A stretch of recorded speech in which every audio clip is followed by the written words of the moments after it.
A few persons are now swept up in a whirlwind of terrifying revelations as a result of a once hidden secret that has suddenly burst open.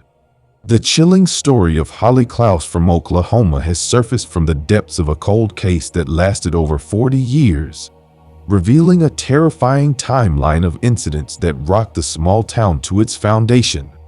The murder of Holly's parents, Harold Dean Klaus and Tina Galen, and the unceremonious disposal of their dead bodies in the woods east of Houston in 1981, seemed to seal the fate of Holly's sudden disappearance as an unsolved case. But, despite everything, a startling turn of events has brought this puzzling case back into the public eye when Holly Klaus is found 41 years later, giving her grieving family hope for explanations and justice. Welcome back to Mystery Detective, your go-to channel for spooky solved, unsolved cases, and dark mysteries from around the world.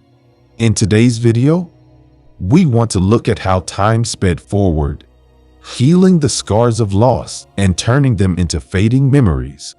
Holly's case appeared in the distant past on the vast timeline of history, breaking through the formerly impenetrable veil of obscurity. She is the lost daughter who has now been found. Holly's discovery, however, brought up even more questions than it did solutions. Where has Holly been for the past 4 decades, and who killed her parents, Harold and Tina? We go back in time to a chilly winter day on January 12, 1981, in the vast wilderness of northern Harris County, Texas, just outside the bustling boundaries of Houston City. That day, a civilian's dog decided to venture out into the eerie woods, only to return with the terrifying remains of a human arm in its jaw. Its skin was rotting, telling a terrible story about what was concealed among the dense vegetation.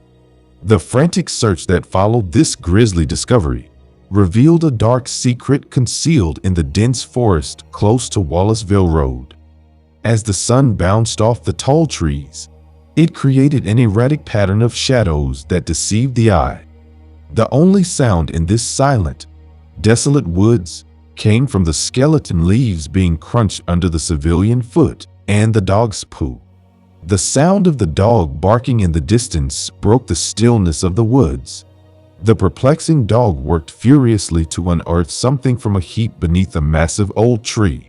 The civilian observed the dog's frenzied excitement, intense anticipation. Its tail whipped from side to side. The civilian felt shivers run through his soul as he came to a terrifying realization. Beneath the deceiving covering of fallen leaves was a shallow grave harboring the grim death of 2 bodies, interlaced and neatly placed beside each other. The gravity of this gruesome discovery weighed heavily on the civilian's mind. He ran recklessly in the direction of the closest phone booth and dialed 911. Because of the shock of the discovery, his voice was trembling as he spoke to the operator at the other end of the line. The couple's decayed bodies lied in the dark green area, only a few feet apart. Their bodies tragically bore the impact of time, giving in to decay and wearing away. This stipulated that they had been dead for a couple of months. Both bodies had been concealed in the woods just 100 yards from Wallaceville Road. When investigators arrived on the scene, they were looking for any hints that might help them determine who the deceased were. They came across a horrifying scene. They identified the first body to be a young woman between the ages of 15 and 25. She was between 5'4" and 5'9" tall. She was white with possible Native American blend. Her body was found close to a pair of green running shorts, and she had long reddish-brown hair pulled back in a ponytail. The woman had been choked to death. She was covered in a bloody towel and was otherwise naked. Although no additional clothing was discovered at the scene, detectives noted that the woman probably had a gap in her teeth and had short, stubby nails. A young man's body believed to be between 20 and 30 years old lay next to her, though it was possible that he was as young as 15, since it was in the 1980s. They did not have the same forensic advancements that exist today. He was between 5 feet 4 and 5'8" feet tall. He was white and had brown hair and eyes. The man's neck showed signs of degeneration in the upper vertebrae, which may have been caused by a previous injury. He had prominent eyebrows, and his wisdom teeth had either been extracted or had not yet fully developed. According to the investigators, the victim had been beaten to death after being stripped, bound, and gagged. Investigators in Harris County were left with many unanswered questions following the shocking discovery of these two young people. Who were these people, and what circumstances led to their tragic end? Investigators hope to be able to solve this mystery as they continue to piece together the available evidence. As if the discovery of the two decaying bodies in these woods wasn't terrifying enough, the neighborhood was shocked when a third body was found there 18 months later. This time, it was the body of 15-year-old Michelle Garvey, who had been missing for a month. Michelle had been sexually assaulted and strangled. Her life was violently taken away from her in a cruel manner. It was obvious that Michelle's body had been there for some time when investigators arrived at the scene because neither shoes nor a bra were to be found. The mystery surrounding the tragic deaths of these young people was further complicated by the fact that Michelle's body was found in the exact same location as the earlier discovered bodies. This only increased the sense of unease in the neighborhood as many people began to wonder if there was a link between Michelle's death and the deaths of the two previously found bodies. The task ahead of them was daunting, but investigators were determined to find the answers to the numerous questions that remained after these shocking revelations. The other two bodies that were discovered before Michelle's were not immediately identified, but Michelle was. To reconstruct the couple found in the woods, forensic artist Mary Mace was hired to do the job, in the hopes that someone would come forward with information about their identities. The reconstruction was widely disseminated, but no one came forward with any helpful leads. The investigators had to file the case away as unsolved because there were so few clues to continue with the investigation. 30 years later, in 2011, it was decided to exhume the bodies of the unidentified couple in order to gather DNA samples. This resulted in yet another dead end, and the investigation was closed. Then, in January 2022, new information was discovered in a twist that nobody anticipated. The case of the unidentified couple discovered in the Houston woods has finally made some headway after 41 long years of unsolved mysteries. In 2022, the challenging task of identifying the two bodies was assigned to forensic scientist Allison Peacock of FHD Forensics. She and her team got to work, entering the DNA data into the National Database of Genetic Profiles called GEDmatch. They were shocked to learn of a match to the male victim's cousin who lived in Kentucky. After getting in touch with him, they finally were able to identify the two people who had been discovered buried in the woods as 17-year-old Tina Gale Klaus, formerly known as Tina Galen, and her husband, 21-year-old Harold Dean Klaus. The year 1978 saw a destined meeting of Harold Dean Klaus Jr. and Tina Galen in the blissful Florida community of New Smyrna Beach.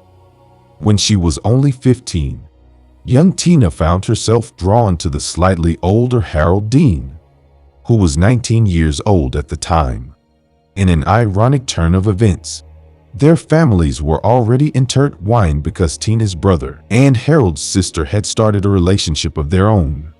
Harold and Tina were caught up in a whirlwind of romance that picked them up and carried them quickly to the Volusia County Courthouse under Florida's colorful skies.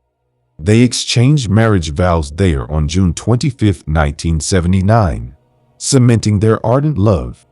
The birth of Holly Marie Klaus on January 24, 1980, was a sign of their ardent love and dedication to one another. Despite being young, Harold and Tina were admired by their friends and family for their unwavering commitment to parenthood. As the 1980s began to take shape, Harold and Tina bid a fond farewell to the well-known Florida shores.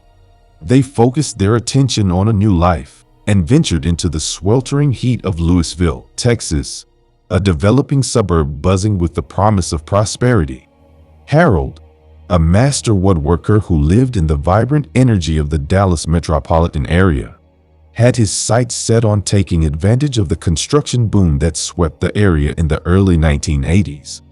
The couple had high hopes for a prosperous future in the Texan trade industry thanks to Harold's skills as a skilled cabinet maker. According to their devoted relatives back home, their relationship remained without a scratch. There were no arguments or tensions. The couple's relationship appeared to be hidden by a perfect harmony. They kept their loved ones informed of their Texan journey through regular phone calls.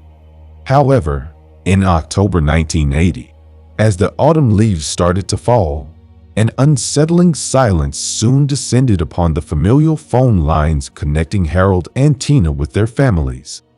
The happy chatter suddenly stopped, leaving a jarring silence with a sinister air of mystery. It was unknown what had happened to the couple in the months that had followed. Their killer or killers as well was still a mystery.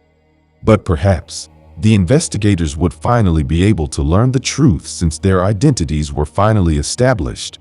Their demise is thought to have taken place between October 1980 and January 1981, when Allison Peacock contacted the families. Harold's mother provided them with their first tip. She explained that toward the end of December 1980, a sister named Susan called to let them know that Tina and Harold had joined their little religious community and no longer desired to communicate with their families. Sister Susan then requested $1,000 to transport the couple's car, a red 1978 AMC Concord, back to Florida as part of the group's requirements for joining. Clearly concerned for Harold and Tina's safety, the family made the decision to call the police. They were instructed by the police to indulge Susan.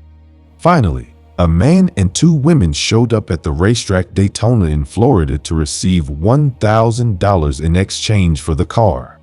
The three people were immediately detained by police as soon as the family received the car. At the time, a police report was made for this operation. Unfortunately, the 1980 police report has not yet been located, which poses a serious obstacle for the investigation. When Harold's sister brought up the missing baby during the same conversation, Allison's heart sank.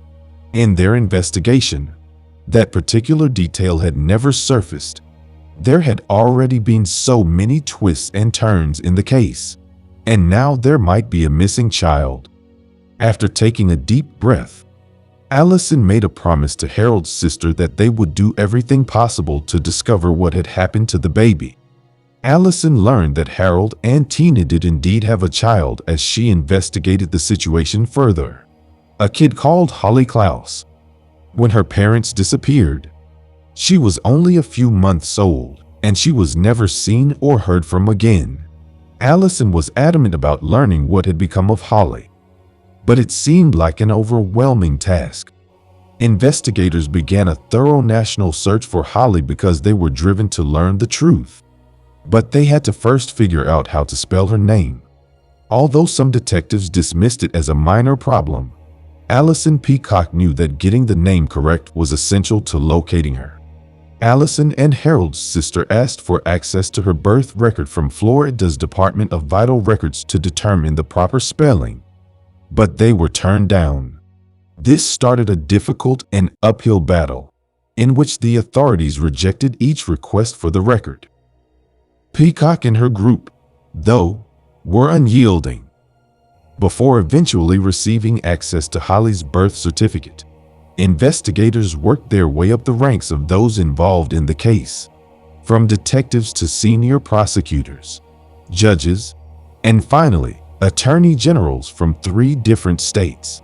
They soon learned that Holly had been adopted by a family nearby. She had grown up and was going about her life, completely oblivious to her disastrous past. Holly's birth certificate was sealed in the United States, which is why it was difficult to obtain. Following an adoption, it is common practice to seal birth certificates, making it challenging to obtain a copy of the record, except through a court order. This also implies that the birth certificate is accompanied by an adoption certificate. It was Allison Peacock's unwavering persistence in locating Holly's name's proper spelling that allowed for the eventual acquisition of the birth certificate. Whether it was merely a coincidence or a deliberate action is unknown. But the truth is that Holly might not have been found without Allison's commendable efforts. After this discovery, the police descended on Holly's workplace and learned her origin story, which they had painstakingly uncovered from a maze of lost paperwork and neglected archives. Holly, Harold and Tina's daughter, who is now 42 and a mother of 5, who lives in Oklahoma, was finally reunited with her remaining biological family as the investigators continued to delve deeper into the mysterious case of Harold and Tina. Everyone involved was happy and relieved because they had long given up on ever finding her. But there are still many unanswered questions about the circumstances surrounding her adoption. The case was far from over, despite the excitement of the moment. Holly's parents were murdered, and the identity of the murderer is still a mystery, as are the circumstances surrounding Holly's adoption. Investigators soon found out that 2 women who belonged to a nomadic religious group had left Holly at a church in Arizona. These women were barefoot and wore robes. Their religion remained a mystery because the officials were reluctant to provide any information. However, they did reveal that the group believed in veganism and thought that men and women should be kept apart. The religious group is known to have visited Arizona, California, and possibly Texas while touring the southern United States. The group was reportedly seen in the early 1980s around Yuma, Arizona, with its female members begging for food. The case appeared to have all the elements of a classic detective story, with plenty of leads to pursue but no obvious solutions. Holly's amazing discovery had only raised more issues and led to dead ends, with no clear solution in sight. Holly's extraordinary discovery had untangled a thread that led down a maze of questions. Her complicated adoption history started to come into focus as the murky role of a roving religious sect became clear. Detectives nevertheless reaffirmed their dedication to the investigation, strengthened by their belief that the religious organization was the key to cracking this unsolved case. They showed firm commitment to uncovering the truth in order to bring Holly and her biological roots some form of justice. We are faced with an unknown that is full of enticing secrets that are just waiting to be revealed. We wait for shocking revelations, the echoes of the past growing louder with each passing moment. This investigation into the history of the mysterious and unsolved has only just begun, so there is still much to learn. Subscribe and stay connected with us to get an update on the case when the detectives finally crack the mystery behind Harold and Tina's death. This case takes us to North Webster, Indiana. In 1975, the little town of North Webster was known to be quiet, peaceful, and safe. It was a place where residents often kept their doors unlocked. Back then, parents would often give their children the freedom to go ride bikes up and down the traffic-free streets. North Webster was a community where everyone knew each other, and people spent hours hanging out on their front porches. But when Laurel Mitchell was murdered, the news of her death sent shockwaves throughout the small town, and residents were faced with the unsettling possibility that the killer could be someone they knew. The small lake community of North Webster had never before seen a crime like the 1975 murder of Laurel Jean Mitchell. Even today, with the case solved, the community still remembers the case. Laurel Jean Mitchell was born on the 24th of May, 1958 to Richard Dick Mitchell and Wilma Mae Mitchell in Whitley County, Indiana. At the time of Laurel's murder, Dick Mitchell was a well-known public figure in North Webster. He was a U.S. Marine Corps veteran. On the other hand, Laurel's mother, Wilma Mitchell, operated the North Webster food pantry at Augsburger's for several years. Apart from Laurel, Dick and Wilmer had two more children named Bruce and Sarah, who were 18 and 12 respectively. Laurel and her siblings had a tight-knit bond despite the occasional siblings' rivalry. Laurel grew up to become a loved personality in North Webster. Her friendly nature and heartwarming smile won over the hearts of everyone she met. She often went out of her way to make other people around her happy and feel loved. Laurel had many talents, in which one of them was her love for singing. This made her join the local church choir. Her love for music did not stop there. She was a good dancer who brushed up her skills by taking dance lessons at a local studio. She found a sense of accomplishment in singing and dancing. By the age of 17, Laurel Mitchell was set to begin her senior year in Wawasee High School. Before the school year began, she decided to take up a job at the Cokesbury Inn, a small restaurant in Epworth Forest, located on the shores of Webster Lake. For her, taking up a job at the restaurant means having the opportunity to gather experience and add value to her life, while she makes a couple of extra bucks. On the 6th of August, 1975, the Mitchells family started their day unaware that a tragedy awaits them by the end of the day. Laurel, Sarah, and a friend of Laurel who stays with them woke up to tackle their morning chores. Bruce, the oldest child and the only son, was not around at the time because he was already married and was serving in the Army in California. Dick and Wilmer got ready for work and bade their daughters goodbye as they headed out to their respective workplace. Later that afternoon, Laurel, who was on a night shift, also headed to work with plans of meeting up with her friends at Adventureland when her shift was over. Oftentimes when she works the night shift, either her mom or dad would pick her up after work. But on the 6th of August, 1975, since she had plans to meet up with her friends, she didn't see the need for her parents to come pick her up. Around 10 p.m., Laurel Mitchell began to wrap up her work for the day, and at exactly 10:15 p.m., she left her workplace and headed out to Adventureland, a once popular amusement park about half a mile away from the restaurant where she worked. On her way there, she passed by a classmate who waved at her as she walked by the entrance to the Epworth Forest, and that appeared to have been the last time Laurel was seen alive. She never made it to Adventureland. Neither her friends nor family knew she was missing or in danger. Her parents believed she was with her friends at Adventureland, when in reality, her friends for some reason had changed location and gone to the county fair that evening, thinking that Laurel had just gone home after work. The midnight curfew for the Mitchells family passed, and Laurel's family became worried because Laurel had not come back home. They waited through the night, checking the door to see if she would walk in, but Laurel never did. In the early hours of August 7th, 1975, at exactly 4:16 a.m., Dick and Wilma Mitchell called the police to report their daughter missing. Neighbors, friends, and the police started out for a search, but Laurel couldn't be found in all the areas they looked for her. However, few hours later, at around 10:30 a.m., a man named Glenn Dixon and his son, Hager Dixon, were about to start fishing in the Elkhart River near Diamond Lake Road Bridge in Noble County when they found a dead body floating in the water. The police were called to the crime scene, and the body was quickly identified to be Laurel Mitchell. The news of Laurel's death shattered her family and the whole community of North Webster, who saw Laurel as a kind, decent, and beautiful person. Laurel was described as smart, boisterous, and motherly, often doting on the neighborhood children. Due to her involvement in the local church choir group, dance classes, and other community events, she was a well-known face in the small town of North Webster. And this was why residents in North Webster were shocked. They wondered who could kill such a sweet girl who wouldn't hurt a fly.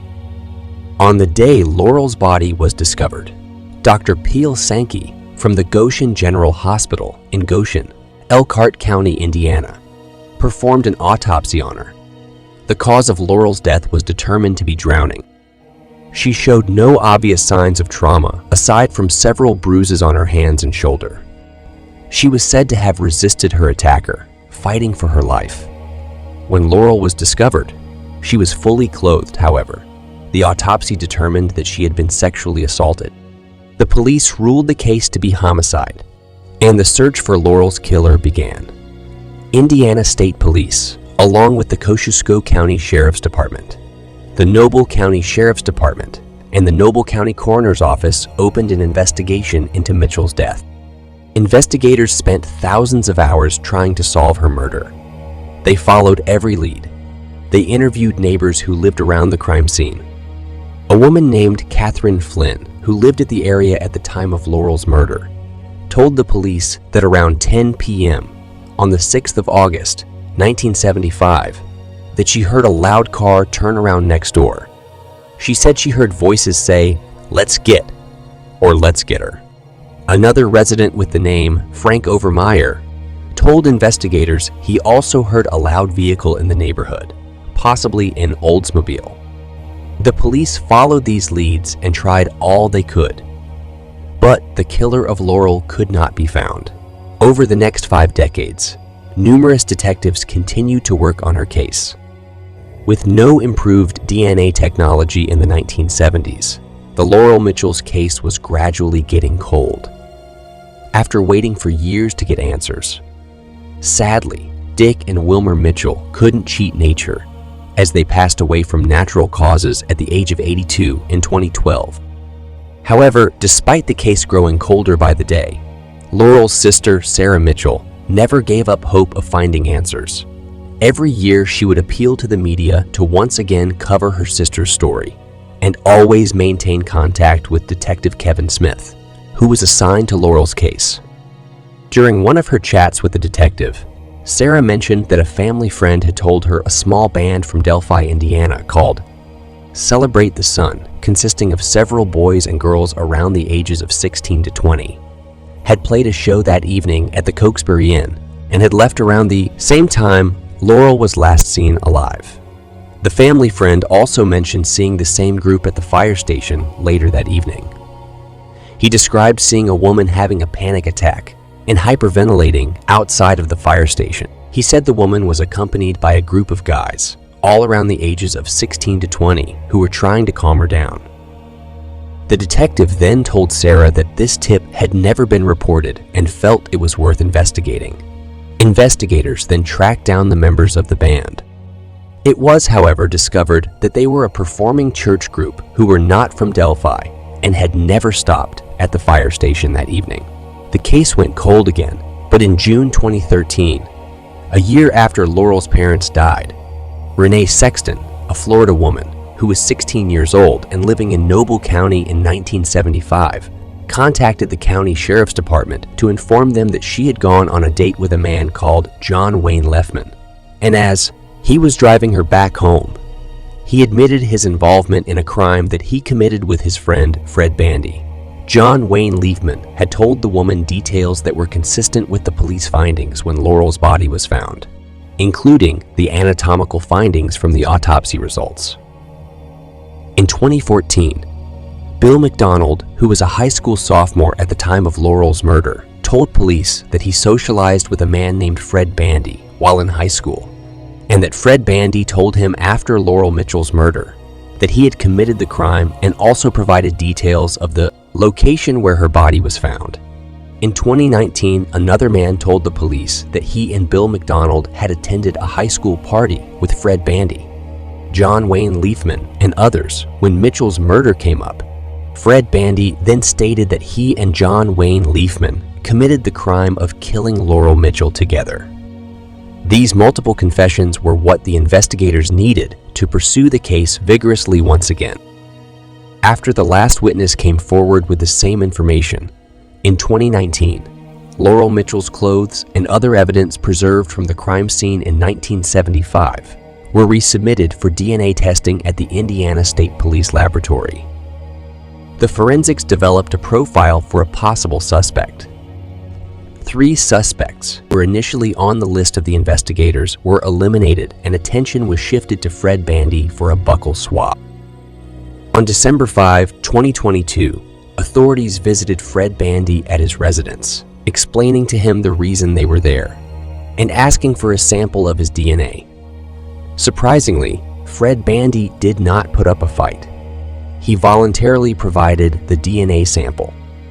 Fred Bandy's buccal swab was then taken to the lab for testing, and the results showed that Fred Bandy is more likely to be the contributor of the DNA found in Laurel Jane Mitchell's clothing than any other unknown person. A search warrant on Fred Bandy's home was issued, and during the search, investigators later discovered that Fred Bandy had a 1971 Oldsmobile. In 1975, it is believed that the Oldsmobile was used by him and John Wayne Leffman to bring Mitchell to the Mallard Roost public access site in Noble County, where they forcibly removed her from the vehicle and deliberately drowned her. Additionally, information from the Indiana court database shows that Fred Bandy is a twice convicted child molester, deemed a sexually violent predator in Elkhart County. On Monday, 6th of February 2023, 47 years and 6 months after her death, the Indiana State Police and the Noble County Sheriff's Department arrested Fred Bandy and John Wayne Leafman in their respective homes and charged them with the murder of Laurel G. Mitchell. Both suspects are being held in the Noble County Jail without bond. Following the arrest of Laurel's killers, her sister, Sarah Nicely Mitchell, said, "They basically blew up my family. For a lot of years. It was rage. If I could have killed them myself, I would have. If they gave them the electric chair, I would have thrown the switch. I'm glad they are going to be punished, that they won't be able to hurt anyone else. But she's still dead." She remembered her sister and said, "She was just a good, kind, decent person. She was an awesome person. Wherever she went, she had to take me with her. That wasn't fun for her, but it was for me. She didn't deserve this. She was just in the wrong place at the wrong time."